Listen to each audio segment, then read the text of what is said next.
Nice. Okay, can we move ahead and do quick intros? Great. Okay, I'll start since I volunteered to chair this subcommittee. And I know most of you, but I'm Andrea Cantor from the University of Baltimore. I'm an associate professor of criminal justice, and I run our prison college program that operates at Jessup Correctional, and we've been doing that since 2016.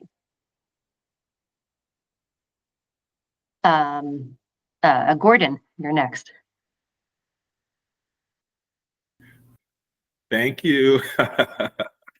I'm Gordon Pack. I'm a formerly incarcerated person, but the relevance here is that I was a part of the old regime when it came to continuing education.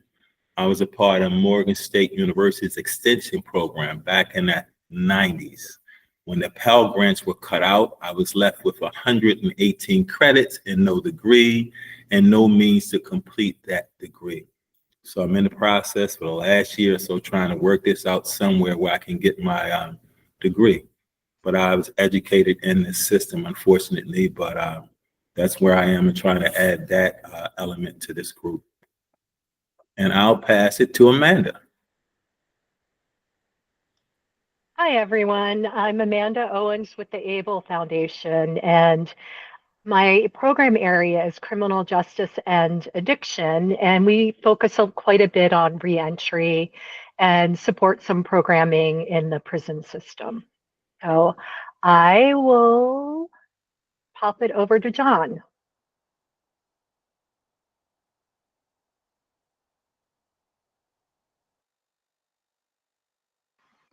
Hi, my name is John Griffin, and I am also a formerly incarcerated individual. I was just recently released this past October. And what I bring to the table is recent knowledge and experience of what it's like inside the prison, especially with the education departments, because I participated as a worker in the education departments in many respects, and as a peer recovery specialist inside the education department. So I have a lot of good perspective I'm hoping might be valuable to this group here. And Danielle Cox. Danielle Cox, Director of Education for DPSCS. And let's go over to, let's see, I don't know who's gone yet. So Meredith, did you go yet? Happy to go next. I'm Meredith Conde. I'm the Director of Operations and Prison Affairs for the Goucher Prison Education Partnership. We have about 130 students at MCIJ and MCIW, both in Jessup. And I will pass it to Karen. I knew you were going to do that. Hi, I'm Karen Jones. I am a former GPEP alum. I was one of the first 15 at MCIW when Goucher was a little teeny baby program back in 2012, and there were only 15 women. I was one of those, and I have been hard to get rid of for Goucher ever since. And I am actually today repping my Goucher College Mom hoodie. I don't know if you guys can see it because I am also now a Goucher College mom. My daughter is a freshman there. And I will pass it to Charles. Oh, thank you. Thank you, Karen. Charles Adams, Professor of Criminal Justice at Bowie State University, as well as the Executive Director of our Prison Education Program located at Jessup. And can I pass it to Amanda? Are you good or you've already gone? Unfortunately, I don't see anybody else on my list. I can go. I haven't gone yet. I'm okay. Judy Thank you. I'm Professor Emeritus of Philosophy at Georgetown. Previously taught at the University of Maryland for many years. Have been teaching at JCI since 2016 and the DC jail in Patuxent now and then. And I work with Major and Prepare. And let's see, Francis. Thank you. Fran Tracy Mumford. I am at DPSCS, the Education Liaison, and this is my first meeting with you all.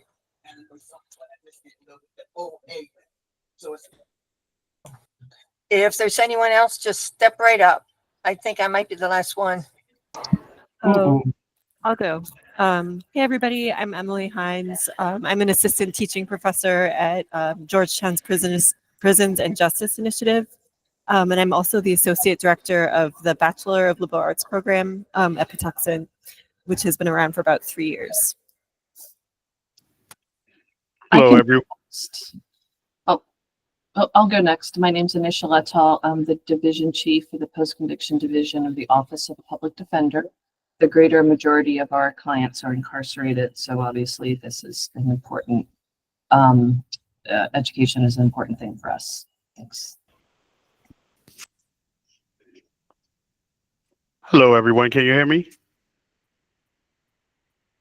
Yes? Is that a yes? Okay. My name is Jamel Freeman, formerly incarcerated returning citizen. It's been a while, though, and I am a MSW advanced standing macro student, leadership social policy change minor in clinical social work.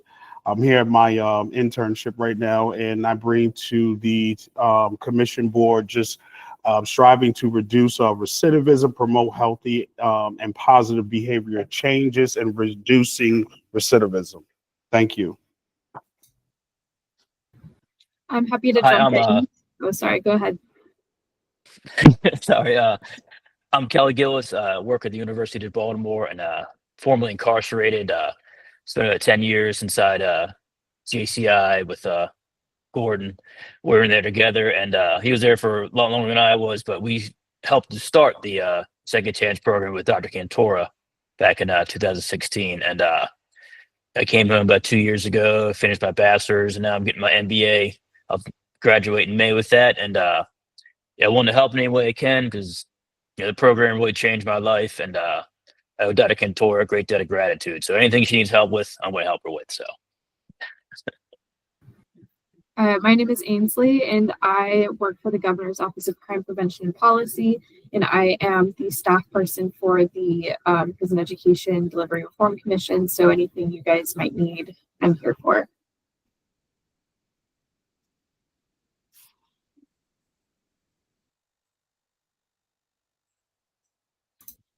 I don't know if Steve went. You're on mute. Steve hasn't gone. And John Feaster hasn't gone. Well, I'll go next. It looks like Steve's on mute. I think he was trying to introduce himself, but hey, everybody. No, I'm trying to introduce you. Oh, there you go. My name is John Feaster. I'm the Deputy Assistant Secretary for the Maryland Department of Labor. I oversee correctional education, which is the reason I'm involved in this call, but also the Office of Workforce Development and the Office of Adult Education over at Labor. Is it R. Daly? I see on the list that I don't think has. It's oh, there we go.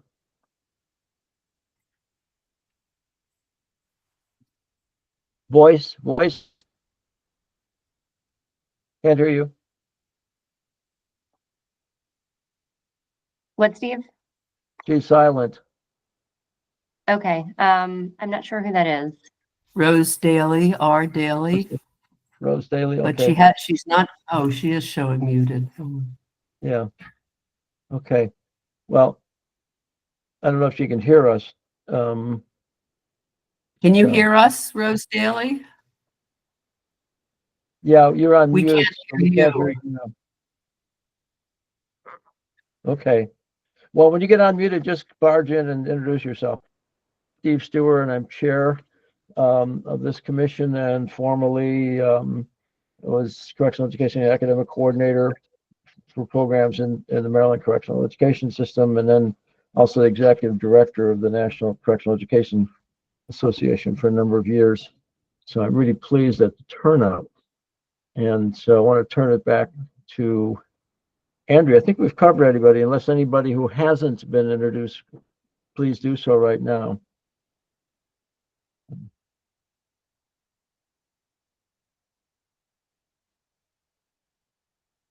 Well, I guess not. Andrea, do you want to take over? Sure. And I'll be glad to do anything you want me to do. Sure, and feel free to interrupt me if you feel like I'm missing something. I won't be offended. So thank you all for joining us. Most people in this group have been to the other meetings, and a lot of people on this call are on the Prison Education Delivery Reform Commission. Some are part of the stakeholder group. And then I think it might just be Kelly and Emily who are brand new to these meetings. I invited them because of their connection with the work that we're doing in higher ed in Maryland. I also invited a representative from Towson who will hopefully join us at some point. Thought it was important to try to get everyone who's on the ground doing this work into this space so we can come up with some recommendations. So I'll just briefly share the purpose of the commission. Overall, the goal of our meetings, or the goal of the commission, is to recommend a better model of delivery of prison education and job training services. So the commission has been broken into subgroups. Higher ed and prison is one. And then there's one on GED and adult basic ed. And then the third one is on workforce training. So those three groups. So this group will look only at higher ed and prison and how to better improve higher education in prison in Maryland. So that's kind of the purpose of what we're doing. A big part of this work is to look at data, to understand what data is available as it pertains to these different aspects of education within Maryland system, how we can improve the process of collecting data, and to understand perhaps the quality of the programs that are offered and how to expand. There was a big conversation at our last commission meeting all about the numbers, the number of people participating in educational programs, and the question of, why perhaps that is so low in comparison to previous years. So as it pertains to higher ed in prison, I think we want to unpack that as best as we can. But there are some other challenges around doing this work. And the point is to make recommendations at the very end of this process, where we as a group will present recommendations that will be compiled into a report about prison education in general that will go to the governor and the General Assembly. So I don't know what those recommendations should be, but I have a lot of ideas about things that are needed and necessary. And I think some of my colleagues doing this work would agree. There has been a lot of movement on higher education in prison over the past, I would say, 2 years. And I'd really say that ever since Danielle Cox came into her position, there's been a lot more collaboration across colleges and the state. The university system of Maryland, which oversees all the public universities, is really involved in this process of expanding within the system schools. We have our private partners that have been doing this for quite some time, Goucher's on the call in Georgetown. And over the past 2 years, we have all come together to talk about some of these issues and how we can better serve our students and how we can grow the work that we do. So there's been a lot of work that has been done, a lot of conversations that are already in the works, changes that I think are happening. So I feel like this work group probably has the easiest job of talking about some of the issues and making recommendations because the work has been underway for about 2 or 3 years now. So I'm not sure where to start, but perhaps we start by talking about some of the data issues, because I think that's a big concern for the commission, is trying to understand, how many people are participating in programs and why numbers are so low and how we can improve those numbers. So perhaps we can start with that conversation, not to put Danielle Cox on the spot, but at our last commission meeting, one of the big questions was how many people in the state of Maryland, in prisons in Maryland, have a GED, because that has been a number that we haven't had access to, and it's a really important piece of data for higher ed and prison programs because we don't know the pool of people who are eligible to participate in higher ed programs. We all serve students who apply, but we do not know, what the total number of interest or eligible students is. So that's one piece of data. I know Danielle talked about how that does exist, and hopefully we get that at some point in time, before this report is due, because I think that will help kind of formulate some of our recommendations around this work. Would it be helpful if Yeah, Ainsley put up a something I chart learned on only the, recently. would it be helpful if Ainsley put up a chart on the number of GEDs or that we are getting per year, or, any of the charts that we had shown, because some people haven't seen them. I don't know. Isn't it also relevant, something I learned only recently, that there are GEDs and GEDs, and you can be college ready or not college ready. So presumably, if people are interested in taking college courses, they have to not just pass the GED, but qualify under the college ready standard. Is that right, Danielle, would you say?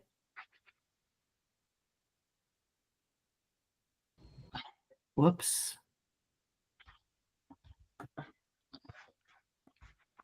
You're muted, Danielle. They say that again, they have to qualify for. Well, apparently we learned in the other committee that there are different levels of GED passage. There's college ready and not, and just passing. And so presumably. So that only obtains to the score that they get. Like if it is above, there's 145 you need to pass, and then there's certain above that you can get either it just indicates like at 155, I think that they're just college ready. Right. Or at 165, they get college credit. But that doesn't signify anything of whether or not we will put them into the college programs. So we would put people into the college program even if they didn't pass the GED with a college ready level? Correct. If they just pass the GED, they will still be able to go into our college programs. Yeah, I would add that any college in the state, regardless of whether or not you're in prison, if you have a GED, you can apply and go to that college. I will say Goucher does do college preparatory courses. So when students enroll, they take placement exams that places them into college credit math or writing. And if they don't place into that, we don't not accept them. They just place into those college preparatory courses, which they take as prerequisites for the college credit courses. Right. So your GED score doesn't determine whether you can enroll. You just have to pass. What if a person doesn't have a GED, but they came in with a high school diploma? First of all, do we know that number? Yeah.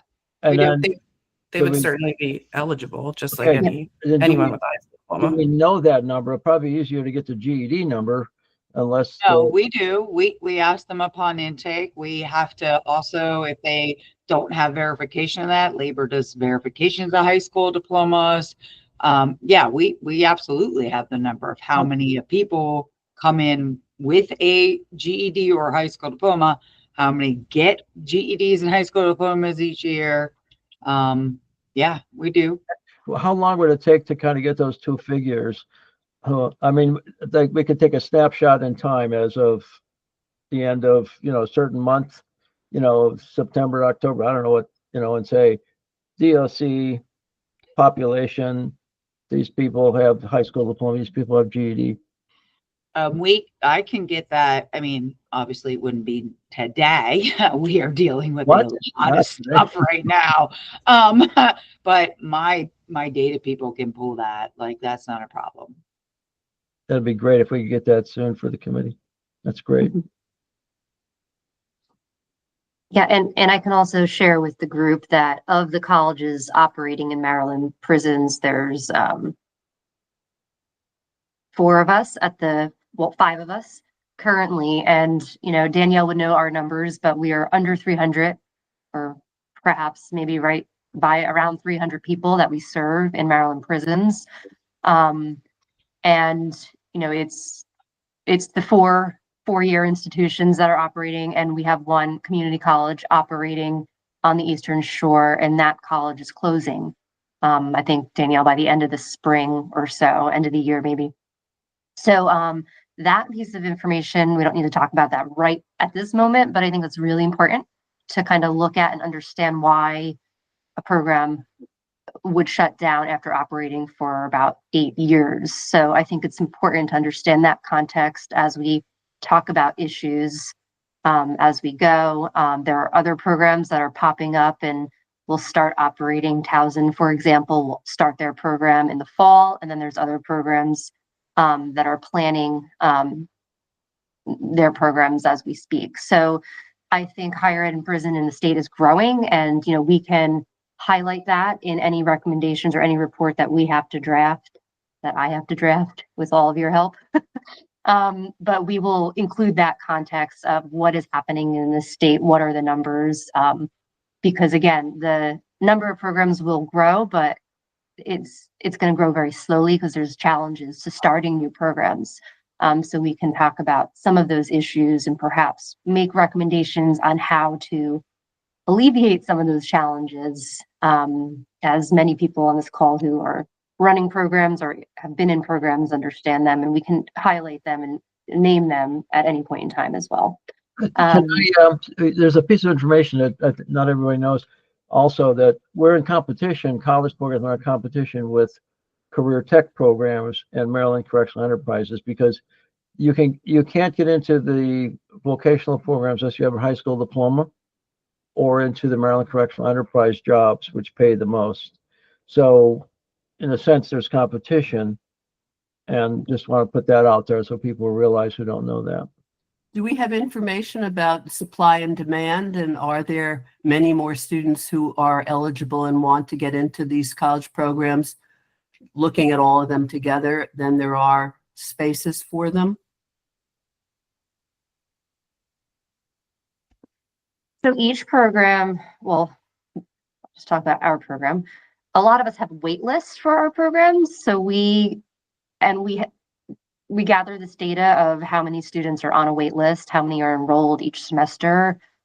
But that doesn't really tell us how many are interested. It's just us being able to tell how many have inquired and applied. Those are students that end up on our wait list. But there are other students, Steve, you just point out, that might choose not to because of work or some other program that they're in. They might think they're not eligible. I don't want to speak for our students, but we've had a lot of students who didn't do well in their educational history growing up and feel like they might not be college material, and they don't apply. We can't capture some of those nuances. So even if we had a number of people who are eligible based on a GED as a measurement, we don't really know whether or not how many of those would actually apply and are actually interested in college. But we can look at our wait lists and speak about the interest and demand that we know of. This is a stupid question, but can we do a survey of a population, see who's interested in college? That would be a Danielle question. Right. If we got a document kind of together that we could send out via the tablets that has like some questions on it, stuff like that. I can possibly even make it a Google Doc. I'd have to check on that one, but we can definitely do a PDF survey and then maybe see if I can have it mailed, have them send it to an email.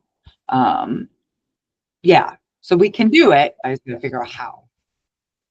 Okay. Steve, can I interject? My hand up. I really like the way the discussion is going now, because some people believe that just because you offer higher education, that people are going to naturally gravitate towards it. The population is diverse. I think a person's sentence, a person's character, a person's job, all of these things tie into the choice to really make a sacrifice to pursue that education, as well as their interest in terms of being released. And I don't want that to go unaddressed either. I think it's something we need to look at. In some cases, people need a carrot. We talked about MCE. People in prison, they want money. They want to be able to take care of themselves and do things.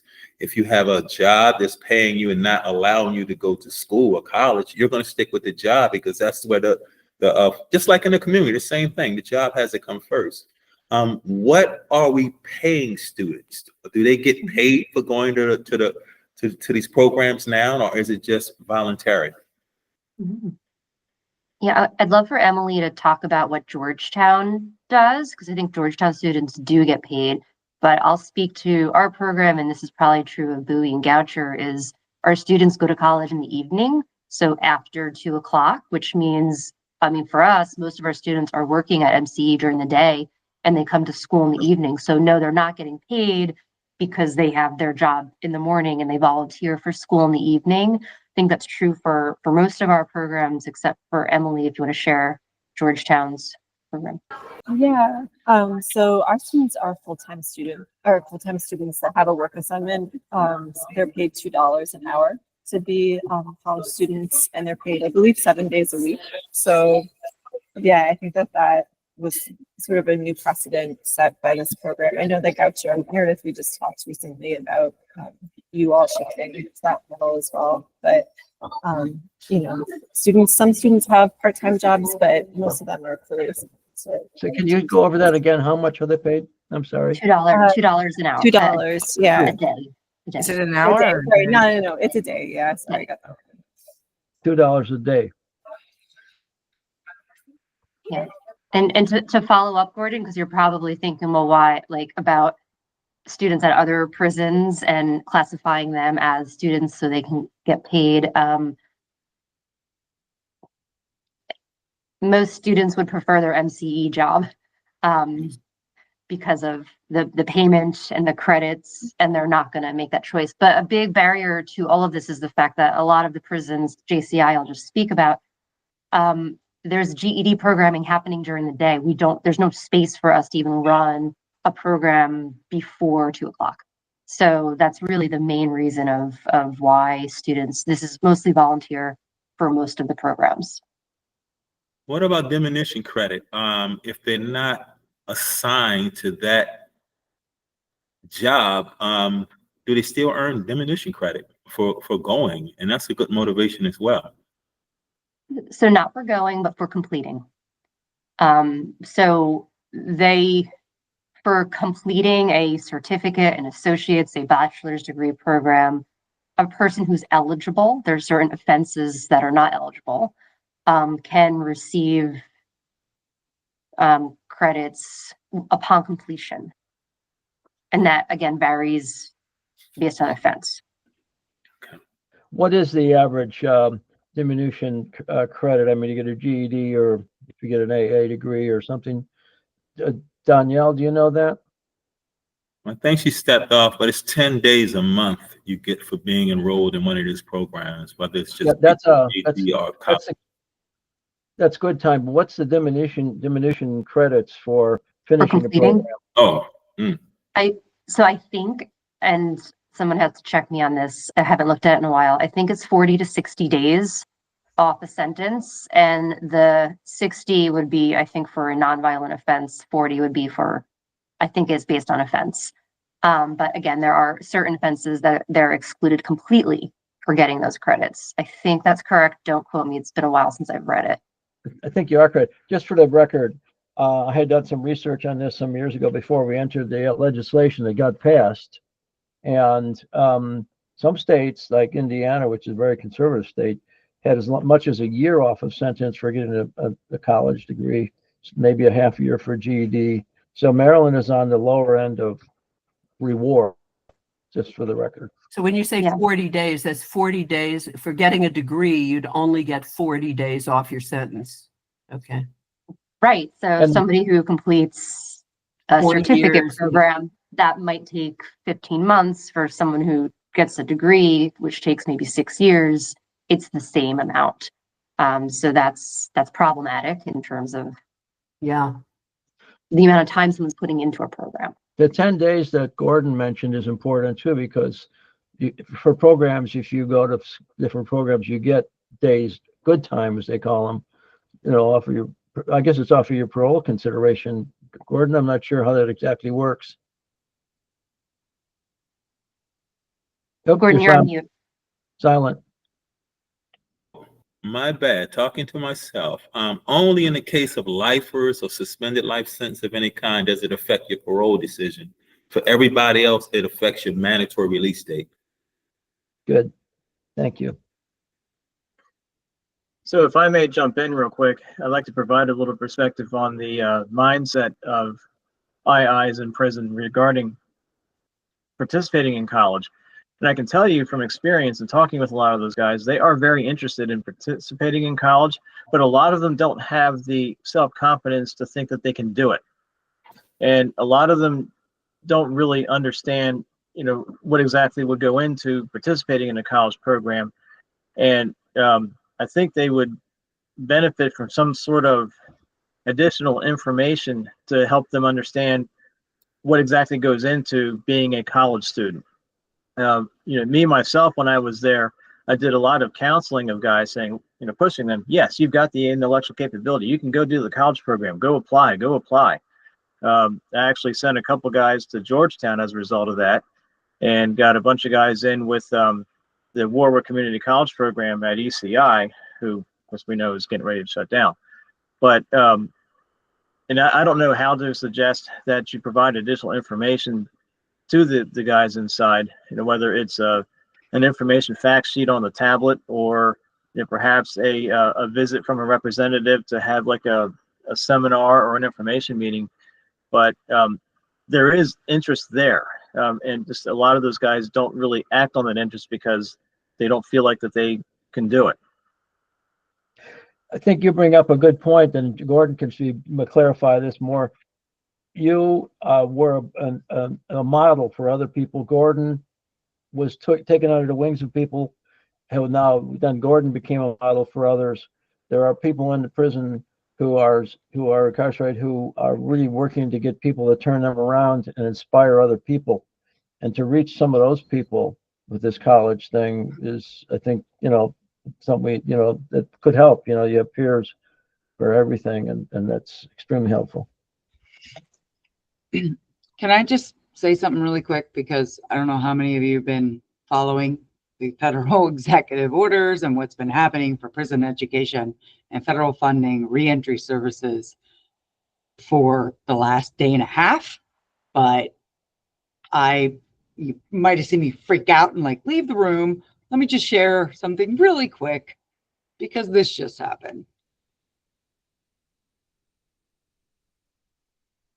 I thought I just saw the headline that he took back the order. That's what I'm showing. He just rescinded it. Yeah. So wonderful. Yes. So yay. So we'll find out what's next, but that's a good one. It's a little piece of joy.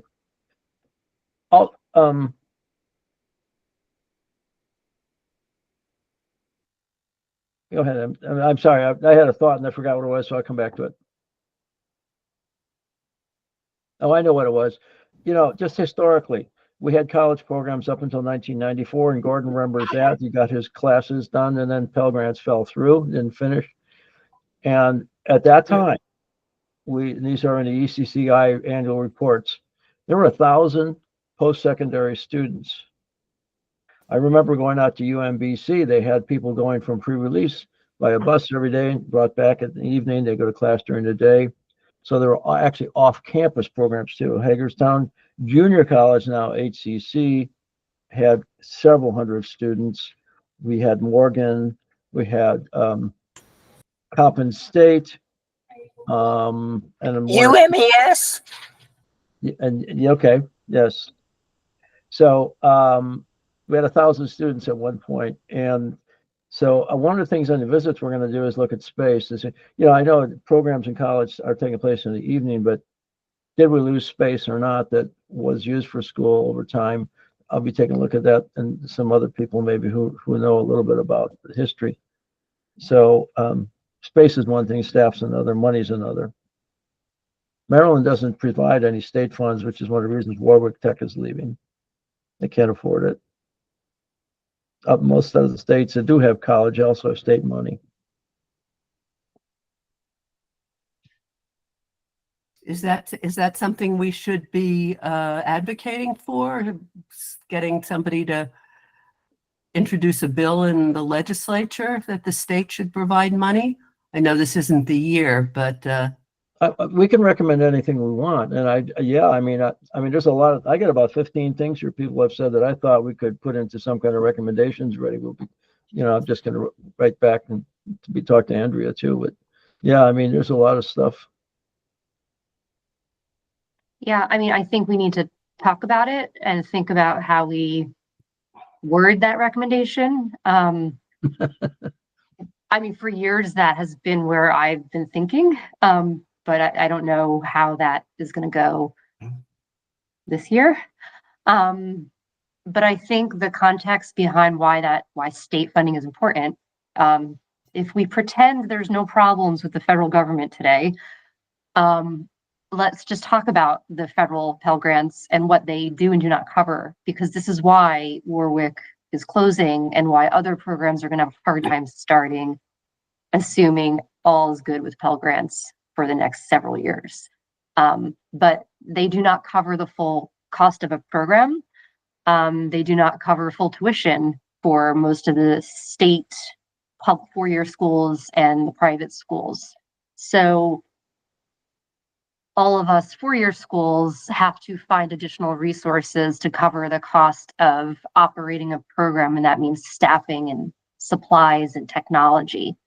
And some of us have been able to navigate our own institutions and find resources and beg for resources. And Goucher and Georgetown have done great jobs with raising external private funding to cover the cost of operating their programs. However, new programs starting up and small community colleges have struggled and will continue to struggle in that area because they might be thinking to rely on Pell Grants completely, but it does not cover the full cost of operating such programs. So I think that is an issue that we should talk about, and we have about 18 minutes left, so we can come back to that. But that's one of the biggest issues that our programs experience in terms of funding.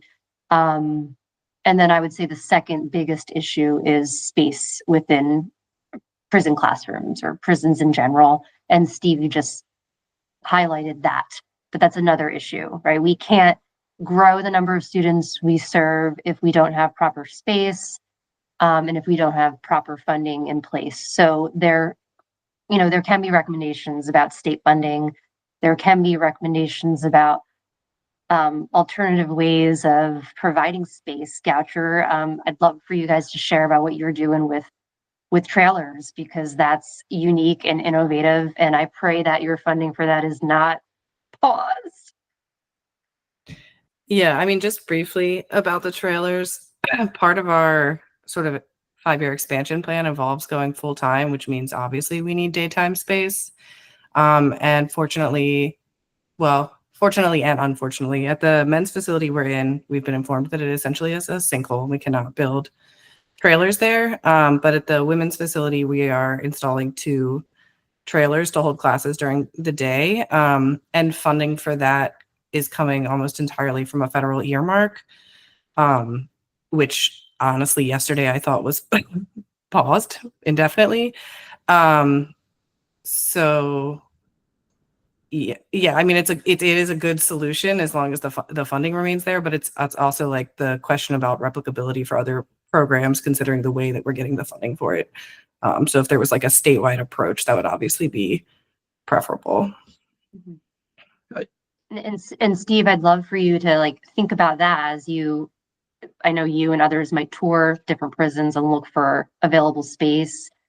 I always have this pipe dream that we just close a housing unit and that becomes a space for more education, but not like I'm going to add that as a recommendation, because there has to be a lot of factors in place for that to happen, but there's space. It's just a matter of, I think, being creative and moving things around. I would add to that, Andrea, like at the men's facility, because we can't build trailers, we're using classrooms in the chapel that were previously not open to us, but they're there. So it's also like looking creatively at the space that's there and deciding that, yes, we can make it available to colleges. Yeah. What did you mean by sinkhole? Does that have to do with the ground, the type of ground? Yeah, like it's just not the only place after DPSCS's capital construction team did a review of the whole facility, the only place where they could even build a trailer was in like a place they didn't think was secure, like they would have to add like multiple posts to even like secure the location. Like it would be like in the back behind housing units, and they'd have to like staff a tower that's currently not staffed and then add a post for the trailer. And also having volunteers go back that far into the facility was a question. So it just wasn't logistically sound. Which facility is that, Meredith? MCIJ, the Maryland Correctional Institution at Jessup. But that would be a possibility, maybe with other prisons, they could think Right. that. I mean, yes, I definitely think it would be, especially if there was a way to get financing for it that was like sustainable for everyone and not just through like one-off federal earmark. Where did you Meredith, what kind of monies are we looking at for a trailer? So we're installing two 60-foot trailers. That's just the trailer manufacturing them itself is for both trailers is a roughly 300,000. We're looking at bids right now, but they're all between 300 and 315. And then like a utilities contractor to connect them and a design contractor to do all the MEP planning is probably another 100,000 on top of that. Mm-hmm.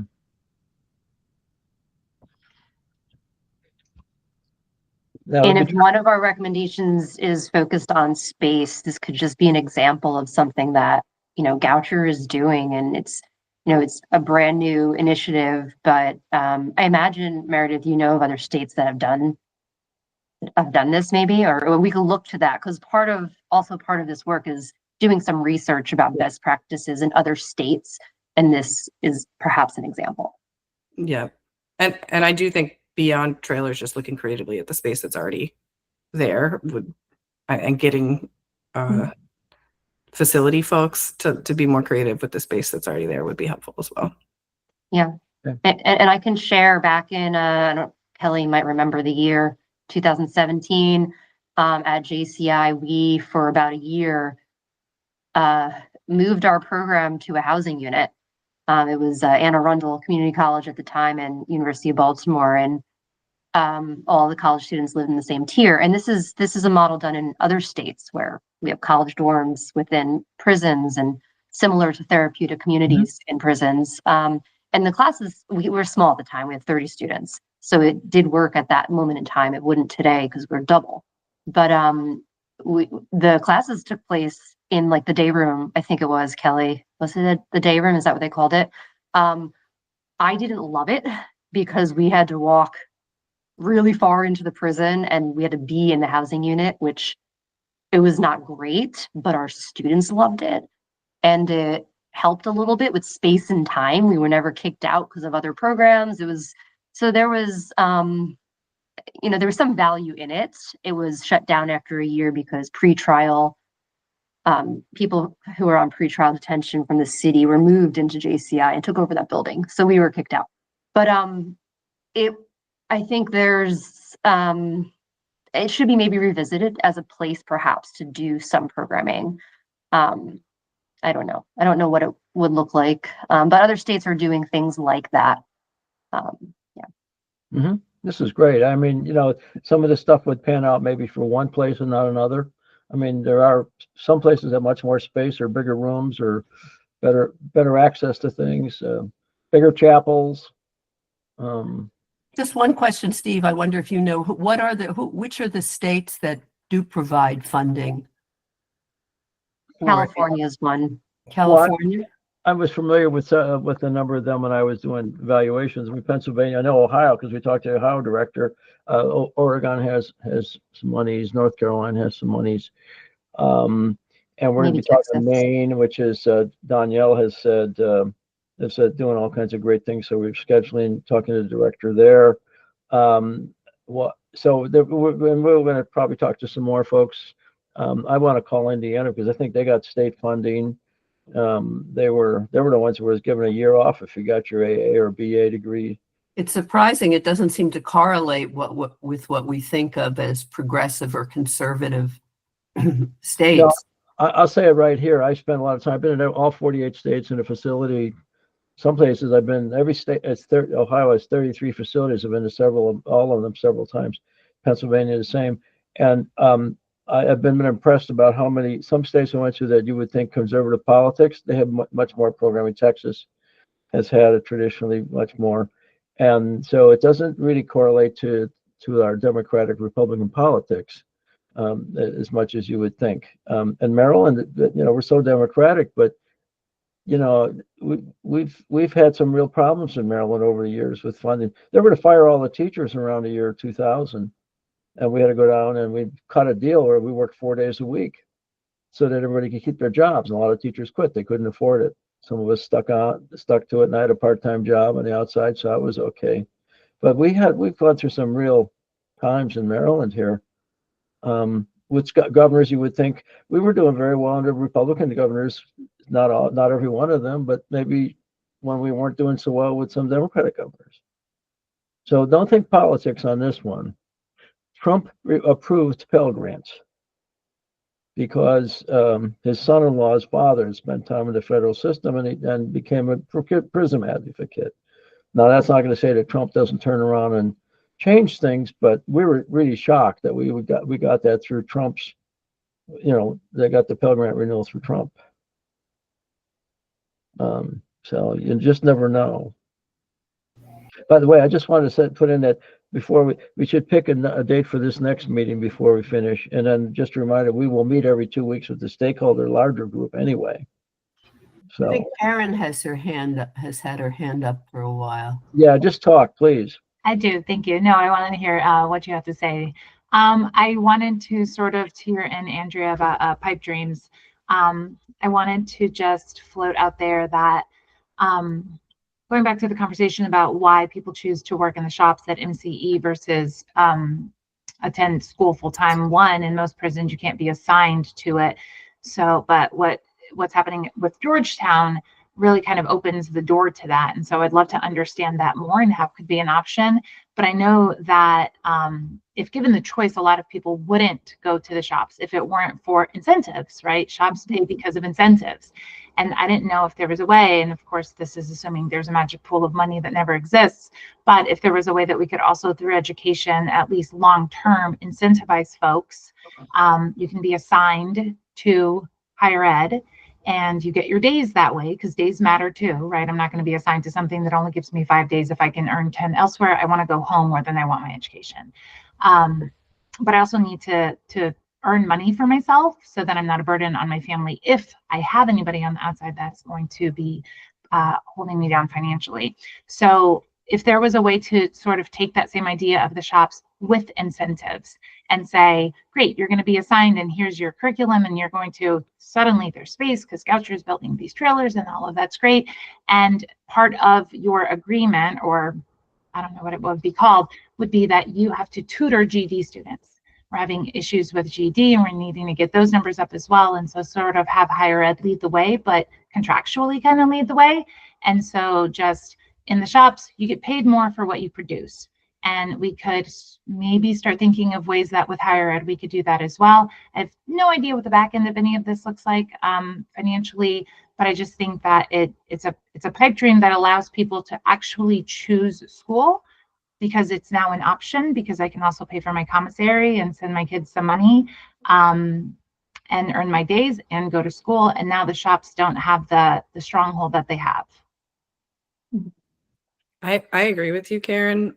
And part of our full-time plan is looking at what will be provided by the state. So like the $2 a day that Georgetown is getting would be guaranteed. But looking at Danielle and I were talking about last week with built-in raises for like credits earned and attendance, as well as like essentially using like a fellowship system to that would like ultimately raise what students are earning beyond what the state is providing to kind of like what we did was survey all of our students to find out how much they're currently making, and then try to figure out an amount that was financially feasible for us to offer to students that would make it so you might be taking a slight pay cut, but you're also going to be getting your bachelor's degree in 2 years instead of the actual 4 or 5 that you have remaining with the credits that you've earned. So I totally agree with you, and it's absolutely something we all need to look at. Yeah. And I think we can all do it, because I think the in conversations with Danielle, students need to be full-time in order to maybe qualify for that, which all of us can do. We have students, they're taking evening classes, but some of them take 12 credits a semester. That's a full-time student. And then they're working during the day, so they're doing both. So I think it's possible to look at that. And we only have 5 minutes, and I'm not going to put Danielle on the spot because she's dealing with the news. But we should talk next time about how the credits work assignments, all of that, what we can do, what perhaps language we need to include. Because right, like Georgetown is doing it, their students during the day though. How can we maybe make that work for students in the evening who are full-time students? Just, we have to figure out what that can look like. Right. All right, so incentives should definitely be a conversation for next time, as well as I know Steve, you and Ainsley are doing some research, but we can also bring back to the table. I'm happy to do some of this research about states that have state funding, what that looks like, perhaps what Maryland could do based on other states that have been doing this for quite some time. And then also maybe looking at what other states are doing around space and different ways of serving students outside of perhaps the traditional classroom setting. Yeah. Let me work with Danielle on a little bit of survey of state directors, and she's very active with them. And they, so I'll go back to Danielle with that. I put a note here. Okay, and data on And data. GED and high school completers. And then perhaps we can explore what a survey that goes out to the population might look like. I mean, I think it should just be really short to gauge interest. We don't recruit because we have a wait list. But, John brought up a really good point of, sometimes students don't know college exists, or they don't know really what it is. And, I'll take responsibility. We probably don't do a great job educating the general population at the prison we work at, but mainly because we have a wait list, and it would be hard for me to talk about college and what we do, knowing that it's going to take you 2 or 3 years to get into a program. And that's the reality for a lot of us, because space, time, resources limits how many people we can serve. Could there be information put on the tablets? I mean, again, warning people I that. think Billy did that. Yeah. I don't know if Carl's still on, but I think that has happened I think Billy has done that. So really quickly, I have in my notes that we are going to have a standing meeting on the last Thursday of every month this time. Is that accurate, Dr. Cantora? Sure. So this is the last Thursday. Yeah, that's what we talked about when we met. Yep. Perfect. So the next one would be Thursday, the 27th, 1 o'clock. Okay. Yes, Andrea, you and Ainsley and I should try to find a time just to talk about this and put together these notes, and then move forward with, I want to act on a couple things here. So we can go back and forth with an email. The other thing that might be nice to have, and maybe not at the next meeting, but Andrea, if you could put together some sort of special kinds of funding issues that colleges face coming into the prisons, that would be helpful too. No. Yep. I can do that. I found this meeting to be very informative. This is a lot of great stuff that have come up here for recommendations. I mean, just the interim report is due at the beginning of June, so we're going to need to work a little bit fast. There's no reason why we can't say, put a summary of recommendations together. I think I would like some interim reports are very brief. I looked at them. I want to put something in it with meat on it. So if we have this group say, these are the things that we're thinking about, that we're talking about or something, I want to do that for each one of the 3 work groups. So you know, because we got 6 months to do a final report, and we work in the meantime to fatten it up and clarify it and write it. And then Judy at Lichtenberg is terrific editor. She's going to edit the whole damn thing for us. So I appreciate that. I appreciate that. Okay, great. So it is 2:00. We'll come back in a month and focus on some of these 3. I have no 3 areas are state funding, space, and incentives, I think, are the 3 big areas from this call. So we'll focus our conversation on those things next time. Okay. Thank you so much. Thank you. Terrific. Kudos. Thanks, Great job, everyone. Andrea. Thanks all. Everybody have a Thanks, good evening. everybody. Bye. Have a good Thank day. you.